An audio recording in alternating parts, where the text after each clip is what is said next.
Hey everybody, welcome to Flight School Connector. In this episode, we're taking a SWOT at your problems.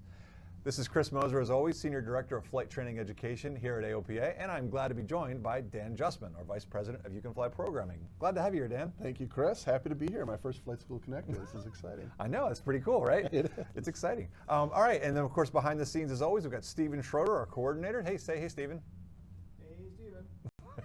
All right, thanks, Stephen. All right, so one thing we want to do is make sure we thank our sponsor, Sporties. Sporties has got a flight training course and flight school editions available to you. So if you're interested, check them out. They've got private, instrument, commercial courses available, as you can see there right on the screen. We've got flight school discounts. They can help you increase retention rates, cut overhead, boost revenue, so lots of benefits here. Even includes written and oral flight test prep all in one course. So check it out. If you want more information, just give them a holler at mark.w@sporties.com and they will be glad to help you out. So thanks, Sporties. Okay, what we wanted to start with today was just a quick story. I bet, like Dan, I bet you remember, and I know I do, Circuit City was a huge, almost everywhere, a juggernaut, right? I used to go buy stuff there. I can remember buying things. And then there was kind of a quick and a relatively precipitous decline in the sort of late 2000s. And we found this article that we thought was kind of interesting, was that Circuit City had decided to lay off basically their most senior salespeople, about 3,000 of them, in what seems to be a major cost-cutting measure. And as you know too— Makes sense theoretically, right? Right, it seems to make sense. Yep. We can hire people at a lower cost, lower the cost for the company, should make more profit, but what happened? Well, with that, all the senior staff, a lot of experience, institutional knowledge, practices, procedures, all of that just went right out the window. And they didn't have that resource to rely on. So imagine customer service went down the tubes. Right. And just all sorts of their processes and procedures for operating as an efficient company were lost with all that expertise gone. And I know we were chatting with Stephen even before we were taping, and one of the things he even mentioned to us too is they were trying to kind of follow Best Buy's model, and in doing that lost what was special to what they did, and that kind of led to it. So what we wanted to talk about today was a little bit of how can you, running your business, your flight school, try to stay on track a little bit better with what you do well. And a part of that is figuring out, where do I want to take my business? What path do I want to go? And as we were discussing this in preparation, the big thing we figured out was, well, it might be really helpful just to figure out, well, where am I right now and where to go from there. Yep, you got to start knowing where you're at before you know really where to go. Exactly. And what to go next. And so with that, we thought of, let's go over to how to do a SWOT analysis. And so Dan, tell us a little bit more about what a SWOT analysis is. So SWOT analysis, the acronym is strengths, weaknesses, opportunities, and threats. So that doesn't mean a whole lot, but when you start to think through them and start to organize them, they actually will help you identify next steps for you. So it's not just, you know, a simple exercise that you can just get an idea of, well, where we're really at. It's also a really great step at leading to is where should you be going next and what you should be doing. So, you know, it helps you assess the current state of your organization. It's relatively simple, and you can use it for any organization or any level of your organization. So really the purpose of it is develop a fuller awareness to help your strategic planning and your decision making. Because really in everyday life, if you know where you're at, you're more likely to be able to plan and to act effectively, right? Right. All right, so two things to initially look at for the SWOT analysis is we break down the strengths and weaknesses are internal factors, and then external factors are the opportunities and threats. So just grouping those two things in there will help you create these lists and create these factors that are really telling you where you're at this point. So first step, internal, external, and break it down that way. Cool. And that was a big thing for me too. I know that I've seen this before, but in researching and kind of going through this, that internal, external breakdown definitely made these things stand out. Whereas before I had seen this and I was kind of like, well, what's really the difference? Why do we have four different places? Right. Now, we were talking about this, and by the way, there's a link you'll see on the slide there. We will put that link in the description as well, so down below, as it were, and you can check it out there. So check this thing out. It's a really good article, and the first part was, so maybe you don't want to get into a really formal thing, and they offered this as an example of a way to kind of do it more informally. Yeah, easy way to do it, positive, negatives. I mean, it's something we've done since childhood. You're Right. able to easily identify that in there. So go ahead and group those factors into the positives and negatives, and then it's going to give you the opportunity to start seeing where you can draw some lines together and figure out your next action items there. So strengths, access, assets, resources, opportunities, prospects, all of it. Those are the things that are in your favor. Those are the things that you're going for. Your staffing, your facilities, the aircraft that you have, your software programs. You've got a great accounting staff. All those types of things. And the negatives would be, well, where are we falling short? Where are we limited? We're short on CFIs, or we've got neighbors in the area that don't like the airplane noise, things like that. So if we group all of these factors into positives and negatives, it's a really informal, easy way to get started with that process. And just using that in a simplified way, it could be even taking advantage of saying, how can I use the things that we're good at to potentially help us get better at the things or the problems that maybe we're facing. Yep. And I know that we're going to get into a much better and more structured way. So if you want more structure, it's coming up right now. So let's take a look here at this SWOT, and it's quote unquote the TOES matrix, again found on that website down below. And you can see here that what you're going to do is it makes it structured in the sense of listing out strengths and weaknesses and opportunities and threats. You notice I just put example. You're going to list those, and we're going to show you an example shortly after this. But what's the key part we want to look at here, Dan, where these things match up? Once you've identified strengths and weaknesses, et cetera, what's the point of this matchup in the middle? So what this is going to do is this is going to reveal the positive forces that are working together, your strengths and your opportunities. It's going to make a match there, and it's going to be very obvious then what steps you can take to succeed on those fronts. Contrary, it's going to also show you where the threats and weaknesses, where things aren't in your favor, are going to be there. You draw the connection between those lines, and those are going to give you maybe ways that you can shift these threats or weaknesses, turn them around to turn into strengths and opportunities on the positive side there. So it helps connect, it helps draw the line, but then it takes these lists of things, your positives, your negatives, your strengths and weaknesses, opportunities and threats, and puts that all into tactical, practical steps for you to take to move forward in your business. And it keeps you moving forward with vision. Right. Instead of just firing and doing the same old thing every day. Exactly, so helping you try to make progress. And one of the things I liked about this, the website we found here too, was that they give you these little phrases right in the middle of them as well that really help you focus in on what should I be doing within that one. So for example, under the strength threat matchup there on that lower left-hand corner, use your strengths to help avoid threats and so on. So don't forget to look at those if you're looking for a clue of what should I do. But when I get to the example? Yeah, let's do it. All right. So let's take a look, and maybe we can take a closer look at that just to help you see that. And here we've got this first example. We've got strengths, and we just made up kind of a sample flight school. So we got the strengths. We said they got brand new airplanes or relatively new airplanes. They got a really friendly staff.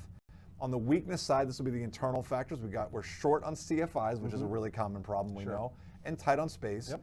Then we match those up against opportunities that are going on. So these are the external side on that left-hand column. Opportunities with they're using the AOPA high school curriculum at a local school. And if you don't know about that, make sure you contact us. We'll be glad to get you in touch. Right. And then there's an airport day coming up in a couple of months. And then under threats from external again, we've got the community that's concerned about low lead fuels. And then housing development is being started near the airport. So Dan, give us an example on this matchup here of the strength opportunity matchup. What can we do here? How do we leverage those? Sure. So this is a very, very simplified example about what's going on. Sure, the strengths, the weaknesses, opportunities, and threats that you're going to come up with your team, and would recommend that. You don't just lock yourself in the office and look through this and try to come up with yourself. Use everybody that you've got in your group, in your team. Go through it, have it, be an informal conversation, a brainstorming session. Get some pizza, some drinks, some things like that to hang out, to really sort through everything and go down all the rabbit trails and make a very thorough list. But again, for this example, it's just very simplified. But let's look at, we've got this friendly staff, and we've got the high school curriculum there. So what's a way that we can connect the opportunity that we have in front of us with the strength that we have? Well, let's get that staff that we love, that's great at getting out in the community. They're great at talking to people. They're really effective and passionate about flight training. Yes. Get them out there and get them working with the local schools. Well, that's going to feed our pipeline. That's going to get us more pilots, because we're already tapping into the opportunity. It's a program that's already in existence. It's kids that are fired up about flight training. Right. Well, they may not know that we're even here, or they may not know how easy it is to begin flight training. So let's get our CFIs, our staff, fired up and talking to the high school kids, and come in and it could be just a field trip day or anything like that, whether at our place or in the school, but the opportunity to get them connected, get them talking, and then get our staff to let the kids know there's opportunity in flight training. Heck, talk about an easy way of identifying potential customers. Right. I mean, they're already saying, we love aviation. Lead generation for a Exactly. qualified market. No right? doubt about that. Yeah, for sure. All right. So obviously a great example of how you could leverage strengths. And one thing I wanted to point out was notice that you don't necessarily have to use every one of your strengths and every one of the opportunities or any of those things. You may just pick on a couple and say, what's something that we could do that's actionable? And that's just an example of that. Yep. So let's take a look here at this one a little closer as well for the weaknesses and the opportunities. What's going on with this one? What can we do here? So for this one, we just looked at the weakness where we're tight on space. We've got a small facility. I think that's pretty common with Right. flight schools Sure. around. And also that we've, again, have this high school curriculum nearby. Well, it's like, let's leverage that. The program's already out there, and let's leverage that high school program and the community to get room so we can actually do things like maybe ground schools there at the school. There's ways for us to work together Right. to make that happen. If we're limited on space, let's go back out into the community and find places where they already have things going that we can double down on. Cool. So again, figuring out what are we weak on and how can we take an opportunity here and bring us something good out of it. There you go. All right, let's take a look at the next one, which is we're going to go down to the lower left-hand corner and look at the strengths and compare it to how potentially we could leverage that against our threats or how to mitigate some of the threats. Right. So the low lead fuel issue is very prevalent in this day and Absolutely, age. yeah. And for those that are concerned about the environment, they could be concerned about the leaded fuel that's happening right now. Well, what could we do proactively that we've got a threat is the low level fuel? Well, let's maybe get our airplanes involved in the testing program or initially using and be proactive about getting the low lead fuel once it's available in our airport there. So we're being proactive and we're showing people that we're serious about this and we agree. We don't want this to be a detriment to the world. So we can be proactive using the airplanes that we have, using that non-lead fuel as soon as it becomes available here. Be proactive that way. And also, getting out there and our staff can be used to promote that message. Right. They're friendly, their staff. They can do that while they're at work. They can do that anywhere, but encourage them to talk about it, use their social media, and every time they're out there, even at things like the airport day, is just keep the positive conversation going. Let's leverage that. Cool. And then, of course, the last one here is going to be, and this is an interesting one, how do we potentially adjust weaknesses and threats? What do we do with the two of those? And of course, the key part here is we want to try to minimize weaknesses and avoid threats. So you just may be brainstorming what could we do in some way. So tell us about what a possible matchup here is. Sure. Housing developments near airport, it seems logical to us that would make sense. You know that there's airplanes there, you know that there's noise there, but that's not always the case. That sometimes we get some negative press and some negative feedback from the housing development there. Well, what if the flight school was able to overcome their small training staff with the housing development issue that we're actually putting people that are great, our CFIs are proactive about aviation. We offer them housing near the airport. Maybe we're able to work a deal that way, or we can get them in there and it's in that housing development. So now we've got positive. So we're overcoming that threat by we're putting our positive airport CFI aviation people into that community, and they're able to talk positively and maybe overcome some of those issues and maybe invite people to come out and fly and maybe say, hey, you got to try it and check it out. Exactly. Instead of it just being this annoyance to them flying over their house.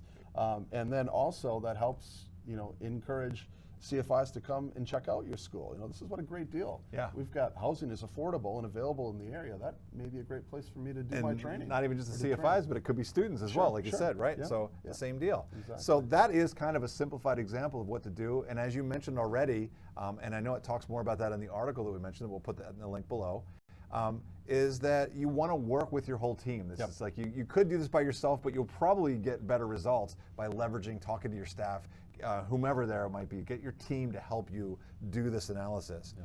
So of course the logical question is, well, what do you do after you've done this analysis? What are some options? What are some things that we might want to take a look at? Sure. So this was really, step one is we're figuring out where are we at? What are we doing? Well, let's identify those issues and problems. And then the next step, which is really fun, is the goals, is setting and reaffirming goals. It's like wherever you're at that point is make sure that you're on track, that you've got vision. And that's what the SWOT analysis will help you do, is draw the lines between things of where you're at and where you want to be. It's going to put you on track, and then you can help create those goals and then move towards those. And then of course, create the action plan. So that's all of this conceptual stuff.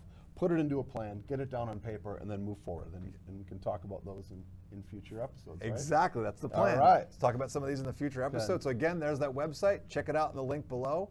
And overall, the other part we'd love to have you do is please tell us what you need. So if you've got some ideas or things you'd like to see, whether it's from AOPA or having some of your fellow flight schools come on as guests, just give us an email. Give us a shout at ftinitiative@aopa.org. We would love to hear from you and just let us know. And other than that, Dan, I want to thank you again so much for being here. Thanks, Appreciate Chris. your time, and hopefully we'll see you next episode. Yeah, absolutely. Thank All you. right, cool.